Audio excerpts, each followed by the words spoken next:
saya pun sebagai ibu yang punya anak berkebutuhan khusus dan Pika ada kejang, saya berkeinginan juga untuk melakukan terapi ganja medis.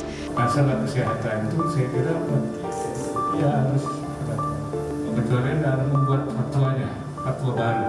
Sudah waktunya bagi pemerintah Indonesia untuk melakukan penelitian dan riset terkait dengan penggunaan tanaman ganja untuk kepentingan medis.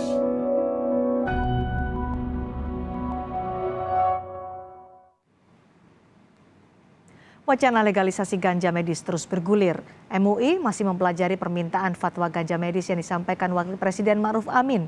Sementara DPR membuka kemungkinan membahas legalisasi ganja secara terbatas. Sudah bergabung bersama kami Ketua Komisi Fatwa MUI Asrorun Niam dan anggota Komisi Kesehatan DPR Rahmat Handoyo. Assalamualaikum Pak Niam, Pak Rahmat. Waalaikumsalam Cindy, apa kabar? Kabar baik, mudah-mudahan sehat selalu Pak Niam.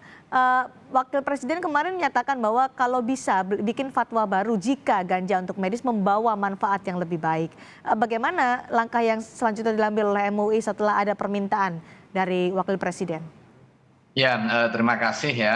Kemarin memang sempat ada diskusi terkait dengan masalah ini pada saat Wakil Presiden Kiai Haji Ma'ruf Amin yang hadir dalam kapasitas sebagai Ketua Dewan Pertimbangan Majelis Ulama Indonesia ke kantor MUI. Nah, salah satu yang muncul adalah persoalan yang menjadi isu hangat di tengah masyarakat, yaitu seputar tuntutan legalisasi ganja untuk kepentingan medis. Nah, prinsipnya di dalam fatwa Majelis Ulama Indonesia, setiap yang memabukkan itu kan terlarang. Sekalipun bisa jadi secara material dia suci. Nah, kalau ganja itu kan tumbuhan. Nah, dia pada hakikatnya secara materialnya suci. Tetapi kita ketika menyebabkan mabuk dan kemudian digunakan untuk kepentingan memabukkan serta merusak akal sehat kita, maka itu diharamkan. Nah, terkait dengan kepentingan khusus untuk kepentingan kesehatan, pada hakikatnya Majelis Ulama Indonesia itu sudah pernah membahas masalah serupa di tahun 2012 ya Mbak Siti, ya, melalui forum Ijtima Ulama Komisi Fatwa se-Indonesia yang prinsipnya menjelaskan mengenai nikotin untuk kepentingan pengobatan dan juga kepentingan terapi kesehatan. Nah, prinsip dasarnya hukum mengonsumsi nikotin itu haram karena apa? Karena akan membahayakan kesehatan seseorang. Akan tetapi ketika penggunaan nikotin untuk kepentingan obat atau terapi penyembuhan, misalnya ya, ketika ada orang terkena Parkinson atau kecanduan rokok atau bahkan kecanduan narkotika, salah satu terapinya adalah menggunakan narkotik dengan dosis tertentu, maka bisa jadi itu dibolehkan untuk kepentingan kondisi tertentu dan bersifat sementara jika menurut tenaga kesehatan yang memiliki kompetensi dan kredibilitas itu dimungkinkan. Berarti Pak Niam, artinya sesuai dengan pernyataan permintaan Wapres kemarin bahwa kalau ada manfaatnya ganja juga bisa dikeluarkan fatwa diperbolehkan untuk medis oleh MUI. Ya. Kalau fatwa itu kan pada hakikatnya jawaban atas pertanyaan yang muncul di tengah masyarakat. Hingga hari ini sekalipun sudah muncul diskursus publik, secara formal belum ada pertanyaan, akan tetapi kita juga proaktif untuk mendengar, menyerap, sekaligus juga mengetahui hakikat pemanfaatan ganja untuk kepentingan kesehatan itu dari ahli yang memang memiliki kompetensi. Baik, berkaca dari nikotin tadi ya, artinya bisa saja ganja itu diperbolehkan untuk medis asalkan ada kajiannya, begitu ya Pak Niam? Kajian dengan menyeimbangkan, menyandingkan antara manfaat dan madarat, dan manfaatnya memang lebih besar secara faktual untuk kepentingan kondisi tertentu. Kalau kondisi umum jelas itu terlarang karena sifat dasarnya adalah memabukkan. Baik, Pak Rahmat, kemarin Wakil Ketua DPR Pak Sufmi Dasko Ahmad juga sudah membuka ruang untuk bisa melakukan kajian ganja untuk medis dilegalisasi. Bagaimana nanti DPR akan menyikapi ini? Ya, begini, ini kan isu hangat ya, menuai pro dan kontra yang luar biasa. Ada yang setuju, tetapi seperti tadi saya sampaikan ketika diskusi di sebuah radio jaringan nasional, kontranya juga luar biasa. Ada juga yang setuju juga. Artinya memang terhadap isu ini sini memang harus menggunakan asas kehati-hatian. Yang jelas per hari ini amanah rakyat, amanah undang-undang, penggunaan ganja, peredaran, penanaman, dan penggunaan termasuk medis dilarang. Namun demikian kita juga harus bersimpati terhadap viralnya seorang ibu menginginkan untuk ganja medis untuk pengobatan anaknya, ya, suatu hal yang sangat simpati dan empati. Namun demikian, apa yang disampaikan oleh pimpinan DPR saya kira juga pantas diterima, ya, artinya sebagai sebuah wacana negara demokrasi, negara hukum untuk membuat satu kajian, paling tidak kita melibatkan apa sih manfaat dari ganja itu, ya, kita libatkan dari sisi medis, dari sisi psikiater, dari sisi psikologi, harus kita libatkan semua karena itu adalah dari sisi ansi kesehatan. Tetapi kita juga harus hati-hati di saat sekarang ini yang dilarang pun penyalahgunaan ganja sedemikian masif, apalagi ketika ada legalisasi ganja dari sisi medis, meskipun untuk mengarah sana masih jauh ya, karena harus merubah undang-undang dulu. Artinya tentu akan terbuka welcome sekali ya ketika diskursus publik itu dimasukkan di dalam ranah diskusi mengenai apa itu manfaatnya ganja dari sisi medis, yang tentu melibatkan dari sisi dunia kedokteran, farmasi, dari sisi hukum. Nah, inilah harus asas kehati-hatian. Kenapa itu tadi saya sampaikan kehati-hatian? Karena kontraknya luar biasa, tapi juga yang kita juga sangat banyak. Begitu, Cindy. Pak Rahmat, ini kan perjalanan masih jauh untuk bisa melegalisasi ganja untuk kebutuhan medis. Karena masih ada aturan bahwa ganja masuk dalam golongan psikotropika atau narkotika golongan 1. Nah, kalau akan menuju ke sana, menuju ke legalisasi ganja medis, bagian mana yang harus kita lakukan dulu atau dilakukan oleh pemerintah dan DPR untuk menuju ke arah sana? Ya, saya kira bersama-sama ya, dari sisi penelitian, dari sisi kajian, itu juga harus kita sampaikan bahwa yang paling berkompeten berbicara saya kira dari sisi dunia kedokteran, farmasi, itu yang harus kita harapkan bagaimana masukan dari para ahli stakeholder yang membidangi kesehatan. Itu dulu.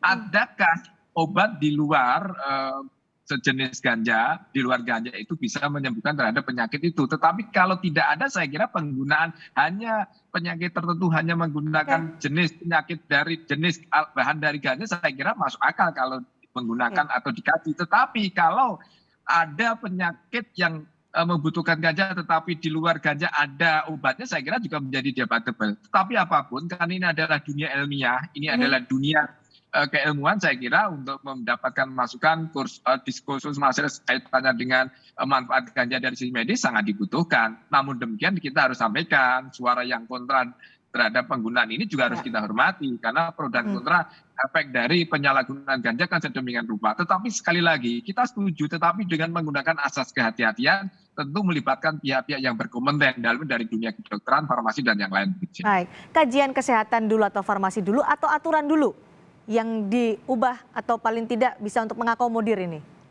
Ya, saya kira juga harus bersama-sama ya, tetapi yang utama tentu adalah kajian dari sisi manfaat medis dulu. Adakah, tidak adakah bahan obat di luar ganja yang dibutuhkan oleh ibu yang memperjuangkan itu? Kalau ternyata ada, kenapa harus memasukkan ganja? Kalau tidak ada, ya memang menjadi satu pintu masuk untuk mendiskusikan soal penggunaan ganja medis itu digunakan untuk pengobatan. Tetapi sekali lagi, ya kita harus menuju ke arah sana masih sangat panjang ya untuk mendapatkan masukan kita. Tetapi sekali lagi Cindy, kita harus menghormati yang kontra. Karena warga ribuan jutaan yang menjadi penyalahgunaan narkoba, ribuan yang meninggal karena narkoba, dalam salah satunya ganja juga sudah sedemikian banyak, itu menjadi perhatian kita bersama.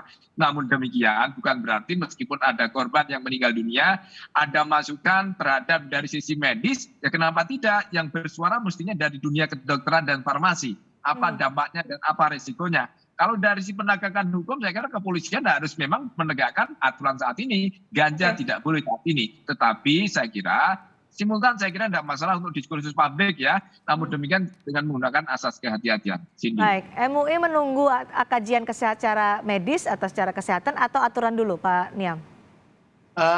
Dua-duanya ya sebenarnya ya.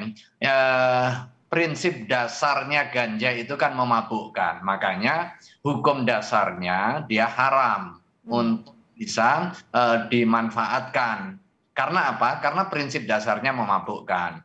Nah, setiap hukum itu memiliki pengecualian-pengecualian. Nah, untuk menuju pengecualian atau istisnaat atau eksepsi ini harus didasarkan kepada kondisi tertentu. Kondisi pertimbangan medis, kondisi terkait dengan regulasi. Nah, regulasi hari ini melalui Undang-Undang 35 tahun 2009 menempatkan ganja di dalam narkotika golongan 1 yang tidak bisa digunakan untuk kepentingan alasan kesehatan dan juga alasan penelitian pendidikan ilmu pengetahuan. Nah, hingga hari ini posisi ganja dimasukkan di dalam narkotika yang nggak bisa dimanfaatkan untuk kepentingan kesehatan. Nah, kan tetapi kan ini bersifat dinamis karena temuan ilmiah itu kan juga sifatnya dinamis, maka nggak boleh juga kita melihat itu sebagai sesuatu yang sudah given.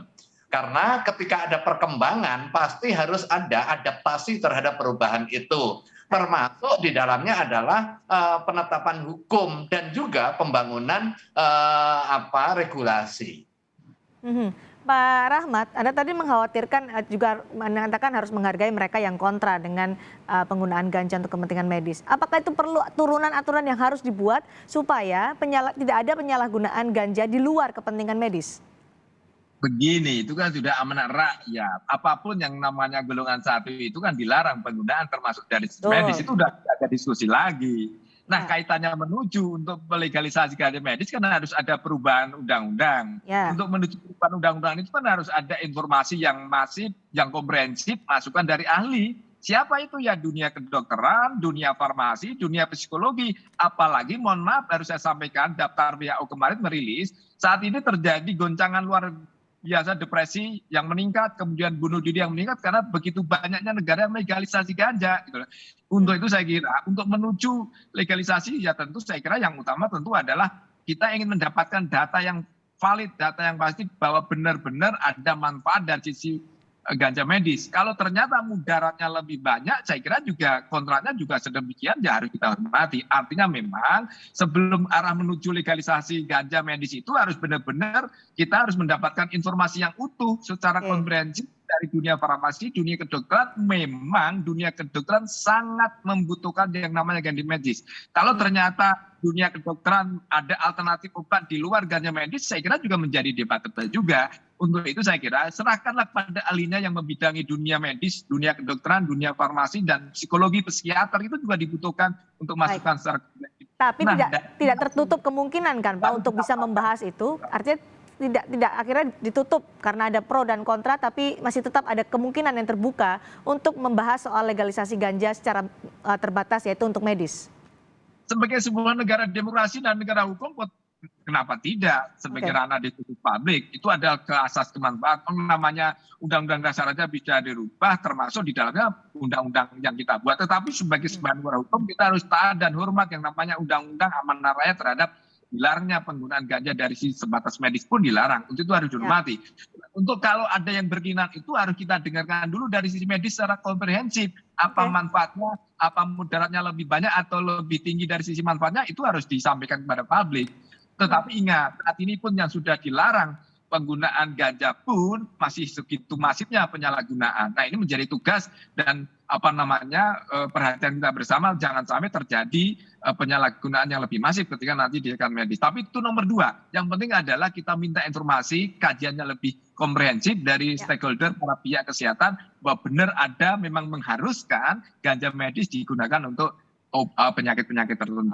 Saya kira itu menjadi kata kuncinya dulu. Baik, Pak Niam, Komisi 3 DPR akan membahas legalisasi terbatas ganja medis setelah nanti masa reses berakhir. Setelah pembahasan ini bagaimana MUI menyikapi itu? Juga dengan permintaan Wakil Presiden Ma'ruf Amin yang menyatakan bahwa kalau bisa dikaji dulu dengan fatwa kalau ada manfaatnya lebih banyak maka diperbolehkan.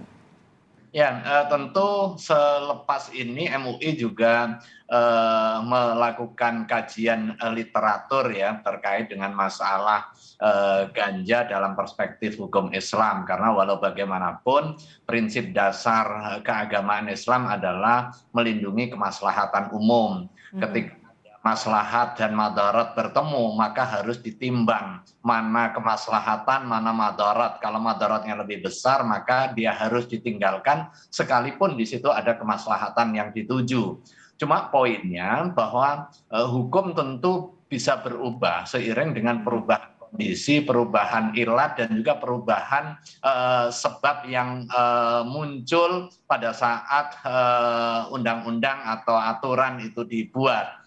Maka kajian akan menjadi sangat penting terkait dengan penentuan hukum terkait dengan ganja untuk kepentingan medis ini. Sejauh mana dia berdampak secara signifikan di dalam proses penyembuhan penyakit. Karena di satu sisi ganja dilarang karena iskar, karena memabukkan. Ini tujuan utamanya adalah melindungi akal, melindungi rasionalitas. Sementara kalau nanti terbukti ganja bisa menyelamatkan jiwa dari orang yang terkena penyakit, dan salah satu yang bisa menyembuhkan adalah ganja, maka penyelamatan jiwa itu juga dari aspek syar'i yang harus dituntut.